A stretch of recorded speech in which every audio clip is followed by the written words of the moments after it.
महाराज जी आजकल एआई का एक बहुत हुआ है कि जो भी आप उसमें डालते हैं वो एक नई दुनिया की रचना कर देता है। कह रहे हैं कि पहले ही मनुष्य ध्यान साधा और प्रकृति से एकदम विलग था और एक स्वप्न में एक और स्वप्न की रचना का एक माया का ऐसा जाल हो गया। तो महाराज जी इसमें हम अपने आप को कैसे, अब कलयुग ऐसा व्यवस्था करता जाएगा कि आपका मन अंतर्मुख भजन में न लगने पावे। देखो आज के 25-30 वर्ष पहले मोबाइल कहाँ था, किसी के पास मोबाइल ना, और सबका बढ़िया काम चलता था।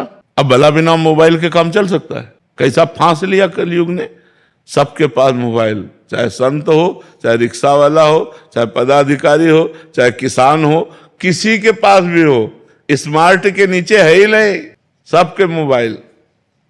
दिन भर लगे रहो उसी में, ना भजन, न शास्त्र स्वाध्याय, न सत्कर्म, उसी में लगे रहो, बस मोबाइल में लगे रहो। अब मोबाइल में भी बहुत चीजें आ गई हैं, बहुत से ऐसी चीजें आ गई, अब सारा समय इसी में जाता है। लोग जो है ना, आप देखो कुर्सी में बैठे मिलेंगे तो उसी में मिलेंगे, अंगुली सरकाते मिलेंगे उसी में मिलेंगे। ये कलयुग का प्रभाव है कि वो एक ऐसी ऐसी आकर्षणकारी चीजें रचता जाता है कि लोग उसी में फंसते चले जाए और भगवान के अंतर भजन से विमुख हो जाए।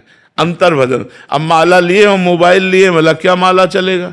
माला लिए हो, मोबाइल भी देखते चले जा रहे हैं, अब वो माला क्या चल रहा हो, तो एक क्रिया हो रही। माला तो तब जो नाम जप कर रहे हैं, वही ध्यान में, वही सुन रहे और खूब आनंद से डूबते चले जा रहे, तब तो माला जप हो। तो भाई अब ये चीजें तो कलयुग और आगे आविष्कार आएंगे, ऐसे आविष्कार आएंगे जो भजन विहीन करते चले जाएंगे हमारा सारा मन। अब रामायण पढ़ने में, महाभारत पढ़ने में, भागवत पढ़ने में, वेद पढ़ने में किसका मन लगता है? अब बताओ, इतने लोग बैठे हैं, कौन रोज स्वाध्याय करता है कि रोज सुबह उठकर नहा धो करके वेद का पाठ हो रहा है, संध्या गायत्री हो रही, भागवत का पाठ हो रहा है? कोई बिरला ही करता होगा। सुबह से उठकर मोबाइले में है, कुन्न से बजा, किसका आया देखा, क्या मैसेज हुआ, क्या, इसी में वृत्ति लगी हुई। तो अब और नए नए आविष्कार हो रहे हैं मन को फंसाने वाले। बचाना चाहिए अपने को, बचाकर भगवान के नाम और शास्त्र स्वाध्याय करना चाहिए, जिससे हमारी बुद्धि पवित्र हो। नहीं, हमें लगता है जब शास्त्र पढ़ो तो पूरा ध्यान शास्त्र में क्या कह रहा है, वो ध्यान का विषय एकाग्र होकर, जैसे हम आपसे बात कर रहे हैं, तो अब आप एकाग्र होकर सुनोगे तभी तो पकड़ पाओगे। अगर इसमें एकाग्रता करोगे तो फिर माला में एकाग्रता नहीं हो पाएगी। जो तप है, भजन है, वो विशेष लाभदायक तब होता है जब हम एकाग्रता से करते हैं। तो हम पाठ करें तो एकाग्रता से करें, माला करें तब एकाग्रता से करें, पूजा करें तो एकाग्रता से करें, ऐसी हम कोशिश करें। अब जैसे हम रास्ते में चल रहे हैं तो हम माला जप कर रहे हैं, ऑफिस में है तो माला, लेकिन जब हम भगवान की कोई बात सुन रहे हैं, संतों की कोई बात सुन, तो हमें पूरा एकाग्र हो जाना है, एक एक शब्द हमको उनका ग्रहण करना है।